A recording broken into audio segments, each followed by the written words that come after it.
സാധാരണ നമ്മളെല്ലാവരും യോഗി ബാബുവിനെ കണ്ടത് ഭയങ്കര കോമഡിയും കൗണ്ടറിങ്ങും ഒക്കെ ആണല്ലോ. പക്ഷെ ഇത് യോഗി ബാബുവിൻ്റെ ഒരു വ്യത്യസ്തമായ ഒരു കഥാപാത്രമാണ്. അന്ന് എന്നോട് ഡയറക്ടർ ഈ കഥ വന്ന് പറഞ്ഞ്, സത്യത്തിൽ ഞാൻ ആ കഥ കേട്ട് ശരിക്കും ഞാൻ ഉറങ്ങിപ്പോയിന്. അന്ന് ഞാൻ ശ്രദ്ധിച്ചില്ല, ഞാൻ അത്ര വലിയ മൈൻഡിലല്ല ഇത് കണ്ടത്. അപ്പോൾ ആ സ്പോട്ടിൽ തന്നെ യോഗി ബാബു തിരിച്ചറിഞ്ഞു. ഇവർ എത്രയോ കൊല്ലത്തിൻ്റെ ഗ്യാപ്പിലാണ് ഈ സംസാരം ഇറങ്ങുക. അപ്പോൾ ഇവർ അങ്ങോട്ട് പരസ്പരം തിരിച്ചറിഞ്ഞ് അങ്ങോട്ട് വരാൻ വേണ്ടി പറഞ്ഞു, ഇൻവൈറ്റ് ചെയ്ത് നിങ്ങൾ ചെന്നൈയിലേക്ക് വരണമെന്ന് പറഞ്ഞു. ആർട്ടിസ്റ്റിന് വേണ്ടിയിട്ട് മാറ്റിയിട്ടൊന്നുമില്ല, കഥ ആവശ്യപ്പെടുന്ന രീതിയിലുള്ള മാറ്റങ്ങളെ ഉണ്ടായിട്ടുള്ളൂ. ചെറിയൊരു, ഞാൻ പറഞ്ഞല്ലോ നേരത്തെ, ഒരു ദിവസത്തെ ഷൂട്ടിങ്, അത് ഈ തമിഴ് കൾച്ചറിൻ്റെ ഒരു ഭാഗമായിട്ട് ചെറിയൊരു പാസത്തിൻ്റെ ചെറിയൊരു ഇമോഷണൽ കണക്ഷൻ ഒന്നും കൂടി ഡെവലപ്പാക്കാൻ വേണ്ടിയിട്ട് ഒരു സാധനം നമ്മൾ ചേർത്ത്, അത് നന്നായിരിക്കും എന്നാ തോന്നുന്നു.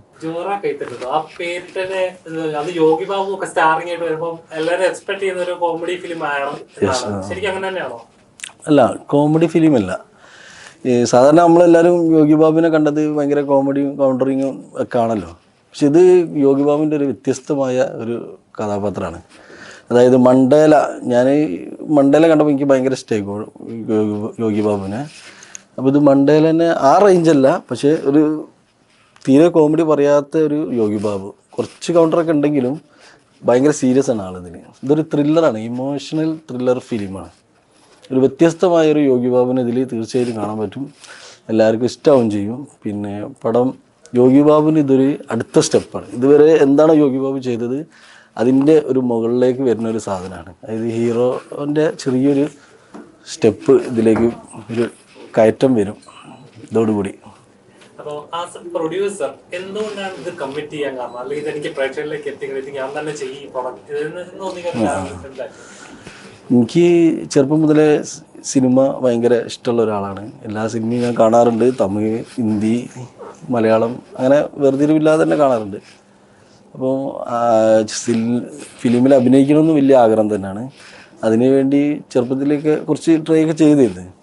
പിന്നെ നമുക്കിതിൽ പാരമ്പര്യം ഇതൊന്നും ഇല്ലല്ലോ, നമ്മളെ കൊണ്ടുവരാനും അവിടെ എത്തിക്കാനൊന്നും ആളുകളില്ലല്ലോ. അപ്പോൾ ഞാൻ മനസ്സിലാക്കിയത് നല്ല സാമ്പത്തികമായിട്ട് എന്തെങ്കിലും സമ്പാദിച്ചിട്ട് ഒരു പ്രൊഡ്യൂസർ ആവാമെന്നാണ് എൻ്റെ ചെറുപ്പം മുതലുള്ള ഒരാഗ്രഹം. എനിക്കതാണ് ഒരു ഈസി ആയിട്ട് തോന്നുന്നത്. അങ്ങനെ നമ്മൾ ജോലിയും ബിസിനസ്സൊക്കെ ചെയ്യുമ്പോൾ ഉള്ളിൽ ഈ ഒരു ലക്ഷ്യമുണ്ട്. അങ്ങനെ 2 ചെറിയ ഷോർട്ട് ഫിലിമുകളൊക്കെ ചെയ്തിരുന്നു മലയാളത്തിൽ. അപ്പോൾ മലയാളത്തിൽ 2 ചെറിയ ഫിലിമുകളൊക്കെ ചെയ്തപ്പം ഒരു കോൺഫിഡൻറ്റ് കിട്ടി. അങ്ങനെ ഈ ഒരു പടം ചെയ്യാൻ ഒരു ആഗ്രഹത്തിൻ്റെ മേലെ ഇറങ്ങിയതാണ്. കുറച്ച് ധൈര്യവും കുറച്ച് ഇതിനു വേണ്ടിയ സാമ്പത്തിക ഒക്കെ ഒപ്പിച്ചിട്ട് ഇറങ്ങിയതാണ്. നമ്മുടെ ഡയറക്ടർ, ഞാൻ ഇതിന് മുന്നൊരു ചെറിയൊരു പടം ചെയ്തിന് മലയാളത്തിൽ, OTT റിലീസൊക്കെ ആയിട്ട്. അതിൻ്റെ ശേഷം ഡയറക്ടർ എന്നെ വന്ന് കണ്ടിരുന്നു. നിങ്ങൾ പടം റിലീസാക്കി, നിങ്ങൾ ഏത് പടമാണെങ്കിലും അത് റിലീസാക്കിയില്ല, അതാണ് വലിയ കാര്യം എന്നൊക്കെ പറഞ്ഞ് നമ്മൾ സംസാരിച്ചു. അന്ന് എന്നോട് ഡയറക്ടർ ഈ കഥ വന്ന് പറഞ്ഞ്, സത്യത്തിൽ ഞാൻ ആ കഥ കേട്ട് ശരിക്കും ഞാൻ ഉറങ്ങിപ്പോയിന്. അന്ന് ഞാൻ ശ്രദ്ധിച്ചില്ല, ഞാൻ അത്ര വലിയ മൈൻഡിലല്ല ഇത് കണ്ടത്, കേട്ടതും. അപ്പോൾ ഞാൻ അങ്ങനെ ഉറങ്ങുന്നത് കണ്ടപ്പോൾ എന്നോട് ഡയറക്ടർ ചോദിച്ചു, നിങ്ങൾ ഇവരൊക്കെ മനസ്സിലായി, എന്നോട് ചോദിച്ചു നിങ്ങൾ ഉറങ്ങാണോ? അപ്പോൾ ഞാൻ പെട്ടെന്ന് ഉണർന്നിട്ടുണ്ട്. അല്ല ഞാൻ ശ്രദ്ധിക്കും, ഞാൻ ആ മൈൻഡിൽ ഇങ്ങനെ എടുത്തതാണ് പറഞ്ഞു. സത്യത്തിൽ ഞാൻ ഒന്ന് ഉറങ്ങിപ്പോയതാണ്. ഞാൻ അന്ന് പിന്നീട് ഡയറക്ടറോട് പറഞ്ഞിട്ടുണ്ടോ. പിന്നെ അങ്ങനെ അത് നമ്മൾ വിട്ട്, പിന്നെ കുറച്ച് കഴിഞ്ഞ് വീണ്ടും ഡയറക്ടറിൻ്റെ വീട്ടിൽ വന്നിന്. നമ്മളിങ്ങനെ വീട്ടിലിങ്ങനെ സംസാരിച്ചിരിക്കുമ്പോഴാണ് പറയുന്നത്. അപ്പം മലയാളത്തിൽ ഒരാളെ വെച്ച് ചെയ്യാനൊക്കെ ഉള്ള പ്ലാനിങ് ആയിന്.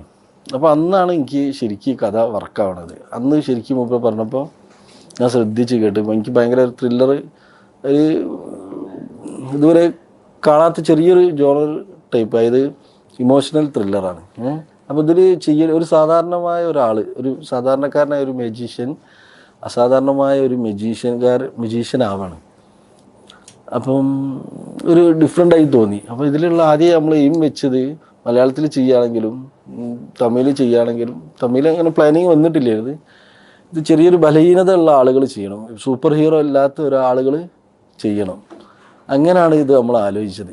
അപ്പോൾ ആ സംസാരിക്കുന്നതിൻ്റെ ഇടയിലാണ് നമ്മൾ സംസാരിച്ചിട്ട് യോഗി ബാബുവിനെ പരിചയമുണ്ടെന്നും ഇതിന് മുന്നേ ചെയ്ത യോഗി ബാബു പടത്തിൽ അഭിനയിച്ചിരുന്നു, ചെറിയ ശമ്പളത്തിന് അഭിനയിച്ചിരുന്നു, അങ്ങനെ ഒരു കണക്ഷൻ ഉണ്ട്. അങ്ങനെ എൻ്റെ മുന്നിൽ നിന്നാണ് ഡയറക്ടർ യോഗി ബാബുവിനെ വിളിക്കുന്നത്.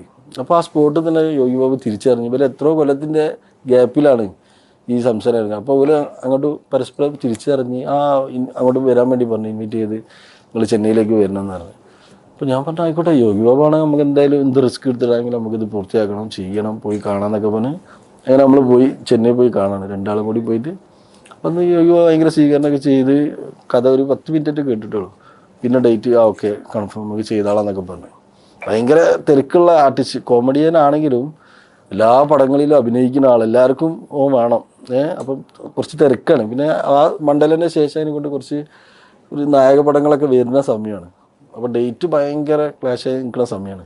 എന്നാലും നമുക്ക് വേണ്ടിയിട്ട് ഡയറക്ടറുള്ള കമ്മിറ്റ്മെൻ്റ് കൊണ്ട് മാത്രം കേട്ടോ യോഗി ബാബു പിന്നെ ഒരു 3 ഷെഡ്യൂളൊക്കെ ആയിട്ടാണ് നമുക്ക് ഡേറ്റ് തന്ന് പൂർത്തിയാക്കിയത്. ശരിക്കും പറഞ്ഞാൽ ഓരോ സിനിമയും ചെയ്യുമ്പോൾ ഒരു ഡയറക്ടറും നായകനും മാത്രമല്ല, ഒരു പ്രൊഡ്യൂസറുടെ പ്രതീക്ഷകളുമാണ്, മുന്നോട്ട് പോകാനുള്ള പ്രചോദനമാണ്. ഈ സിനിമ എത്രത്തോളം എക്സൈറ്റ്മെന്റ് ഉണ്ടാക്കുന്നുണ്ട്?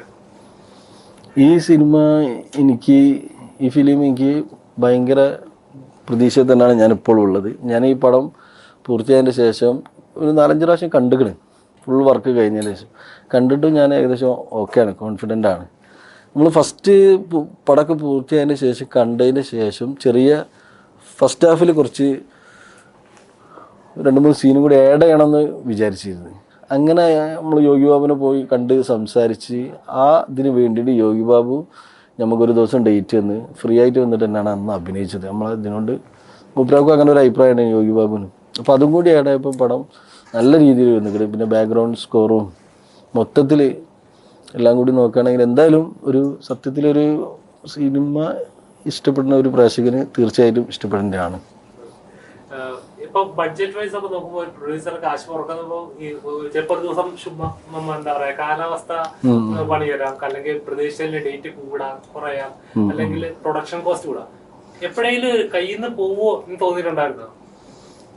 ഈ ഫിലിമിനെ കുറിച്ച് പറയുകയാണെങ്കിൽ അങ്ങനെ പല സന്ദർഭങ്ങൾ തോന്നിയിട്ടുണ്ടെങ്കിലും നമ്മൾ ഒരു ബഡ്ജറ്റ് പ്രതീക്ഷിച്ചിന് അതിൽ കിടക്കാതെ തന്നെയാണ് പടം ചെറിയൊരു മാറ്റമുള്ളൂ. അത് സ്വാഭാവികമായിട്ടുണ്ടാണ്, അല്ല വലിയ മാറ്റത്തിലൊക്കെ ഒന്നും പോയിട്ടില്ല.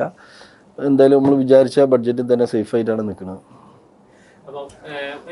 അപ്പം മലയാളത്തില് ഇത് ചെയ്യണമെന്ന് ആഗ്രഹിച്ചതാണ്. ഏത് ആർട്ടിസ്റ്റിനായിരുന്നു മൈൻഡിലുണ്ടായിരുന്നു മലയാളത്തിൽ ചെയ്യണമെന്ന്? മലയാളത്തിൽ പിന്നെ ഡയറക്ടർ അത് അന്ന് ഞാൻ ഇടപെട്ടിട്ടില്ല. ഡയറക്ടർ സുരാജിനോടാണ് ഇങ്ങനെ ഒരു അഭിപ്രായം പറഞ്ഞിരുന്നു, കഥ പറയണമെന്ന് ആഗ്രഹിച്ചിരുന്നു, അങ്ങനെയൊക്കെ പറഞ്ഞിരുന്നു.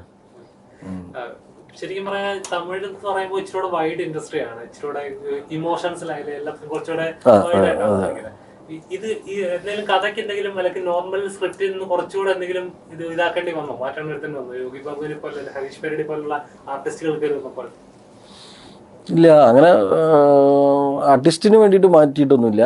കഥ ആവശ്യപ്പെടുന്ന രീതിയിലുള്ള പിന്നെ മാറ്റങ്ങളെ ഉണ്ടായിട്ടുള്ളൂ. ചെറിയൊരു ഞാൻ പറഞ്ഞല്ലോ നേരത്തെ ഒരു ദിവസത്തെ ഷൂട്ടിങ്, അത് ഈ തമിഴ് കൾച്ചറിൻ്റെ ഒരു ഭാഗമായിട്ട് ചെറിയൊരു പാസത്തിൻ്റെ ചെറിയൊരു ഇമോഷണൽ കണക്ഷൻ ഒന്നും കൂടി ഡെവലപ്പാക്കാൻ വേണ്ടിയിട്ട് ഒരു സാധനം നമ്മൾ ചേർത്ത്, അത് നന്നായിരിക്കും തോന്നുന്നു. ശരിക്കും പറയാൻ സിനിമയായിരുന്നു സ്വപ്നം എന്ന് പറയാറുണ്ടല്ലോ. അപ്പൊ പലരും പറയും സിനിമയിലോട്ട് ഇറങ്ങിക്കഴിഞ്ഞാൽ തന്നെ എല്ലാവരും പിന്തിരിക്കാനാണ് നോക്കുന്നത്. എന്തിനാ നല്ല പണിയെടുത്ത് കളിച്ച് നല്ല ജോലി ഉണ്ട്, സ്ഥിര വരുമാനം കിട്ടുന്ന ഒരു ജോലിക്ക് പോകാമല്ലോ. എന്നാൽ സിനിമയിലോട്ടൊക്കെ പോയാൽ നഷ്ടക്കച്ചവടം, പ്രത്യേകിച്ച് പ്രൊഡ്യൂസറാണ് നഷ്ടക്കച്ചവടം എന്നാണ് പറയുന്നത്. എന്നിട്ടും സിനിമയിലേക്ക് ജോലി കഴിഞ്ഞ് സിനിമയിലോട്ട് ഇറങ്ങിയത് എത്രത്തോളം പിന്തിരിപ്പുകളുണ്ടായി? പല ഭാഗത്തുനിന്നും പല പിന്തിരിപ്പുകൾ ഉണ്ടായിരിക്കണം. പക്ഷേ എൻ്റെ ആഗ്രഹം എന്താ വെച്ചാൽ ഫിലിമിൽ അഭിനയിക്കണം. എനിക്കൊരു ആക്ടർ ആവണമെന്നാണ് എൻ്റെ മെയിൻ ലക്ഷ്യം. അതിനുള്ള കഴിവുകളോ എനിക്ക് അതിനുയോജ്യമായ ഉണ്ടോയെന്നില്ല. പക്ഷേ ഓരോ മനുഷ്യർക്ക് ആഗ്രഹം ഉണ്ടാവുമല്ലോ. നമ്മൾ ആ ആഗ്രഹം പെൻഡിങ് വെച്ചുകൊണ്ട് നമ്മൾ വേറെ ഏത് ജോലിയിൽ ഇടപെട്ടാലും എന്ത് ചെയ്താലും ആ ആഗ്രഹം എന്താവും നമ്മളെ എപ്പോഴും പിൻപറ്റിക്കൊണ്ടിരിക്കും. അതായത് ഇങ്ങനെ നമ്മളെ തേടിക്കൊണ്ടിരിക്കും. അപ്പം അതിലേക്ക് ഇപ്പോൾ അതിന് പറ്റിയൊരു അവസരവും കാര്യങ്ങളൊക്കെ ഉണ്ടായപ്പോൾ ഒന്ന് ശ്രമിച്ചു നോക്കുക എന്നുള്ള ഒരു അഭിപ്രായത്തിലാണ് വന്നത്. പിന്നെ ഫാമിലി എല്ലാവരും നല്ല സപ്പോർട്ടാണ്. പിന്നെ പുറമെയുള്ള ആളുകൾ, ചില ആൾക്കാരൊക്കെ നമ്മൾ സക്സസ് ആവാൻ വേണ്ടിയിട്ട് ആഗ്രഹിക്കുന്ന ആളുകൾ ആവണത് വരെ ചിലപ്പോൾ നമുക്ക് പല മോട്ടിവേഷനും തരും, ചിലപ്പം പല കുത്തലുകളും ഒക്കെ ഉണ്ടാവും. അതൊക്കെ ഇതിൻ്റെ ഒരു ഭാഗമാണ്. അത് സക്സസ് ആകുമ്പോൾ എല്ലാവരും നമ്മളെ കൂടെ നിൽക്കും. ഇപ്പോഴും എല്ലാവരും ഉണ്ട് കേട്ടോ, ഞാൻ പറയാം. ഏതെങ്കിലും ഒരു പോയിന്റ് റിഗ്രറ്റ് ലൈഫിൽ എടുക്കുന്ന ഡിസിഷൻസ് പല നല്ല എടുക്കാം മോശം എടുക്കാം, ഏതെങ്കിലും ഒരു പോയിന്റ് റിഗ്രറ്റ്സ് തോന്നിയിട്ടുണ്ടോ എടുത്ത ഡിസിഷൻ എപ്പോഴെങ്കിലും? നമ്മൾ ഇപ്പം ഏത് തീരുമാനം എടുത്താലും ആ തീരുമാനം സക്സസ് ആവാൻ വേണ്ടി മാക്സിമം പ്രയത്നിക്കുക. പ്രയത്നിച്ച് വിശ്വാസം നഷ്ടപ്പെടാതെ പ്രയത്നിച്ചാൽ എന്തായാലും തീർച്ചയായിട്ടും അത് സക്സസ് ആവുമെന്നാണ് എൻ്റെ വിശ്വാസം. ഇതുവരെ അങ്ങനെയാണ് ഉണ്ടായത്. അപ്പൊ എന്തായാലും ഈ 16 സിനിമ ഇറങ്ങുവാണ്. അപ്പോൾ ഒരുപാട് പ്രതീക്ഷകൾ ഉണ്ടാവും. അപ്പോൾ എന്തൊക്കെയാണ് പ്രതീക്ഷകൾ? എന്തുകൊണ്ടാണ് പ്രേക്ഷകർ ഈ സിനിമ കാണുന്നത്? തീർച്ചയായിട്ടും സിനിമ കാണാനുണ്ട്. അതായത് യോഗി ബാബുവിനെ ഇഷ്ടപ്പെടുന്ന ആളുകൾക്ക്, ഫിലിം ഇഷ്ടപ്പെടുന്ന ആളുകൾക്ക് നല്ലൊരു കാഴ്ച വിരുന്ന് തന്നെയാണിത്. ഒരു ഇമോഷണൽ ത്രില്ലറാണ്. തീർച്ചയായിട്ടും നിങ്ങൾ ഇതിനു വേണ്ടി ചിലവഴിക്കുന്ന സമയം, അതിനുവേണ്ടി ചിലവഴിക്കുന്ന പൈസയും ഇതിന് വെർത്തായിട്ട് തന്നെ തീർച്ചയായിട്ടും തിരിച്ചു കിട്ടും. ഓക്കെ, എന്തായാലും സിനിമ വലിയൊരു ഹിറ്റ് ആവട്ടെ. ഇനി ഒരുപാട് സിനിമകൾ നിർമ്മിക്കാനും സിനിമയിൽ ഞങ്ങളോട് അഭിനയിക്കും പല പല കഥാപാത്രങ്ങളെ കാണാനും സാധിക്കട്ടെ. മലയാളത്തിലും തമിഴിലും എല്ലാ ലാംഗ്വേജിലും. തീർച്ചയായിട്ടും. അപ്പോൾ താങ്ക് യു സോ മച്ച്. അപ്പോൾ ഓക്കെ, എല്ലാവരും മെയ് 16 ജോറ കയ്യെത്തട്ടിങ്ക തിയേറ്ററിൽ പോയി തന്നെ കാണാം. Okay, thank you.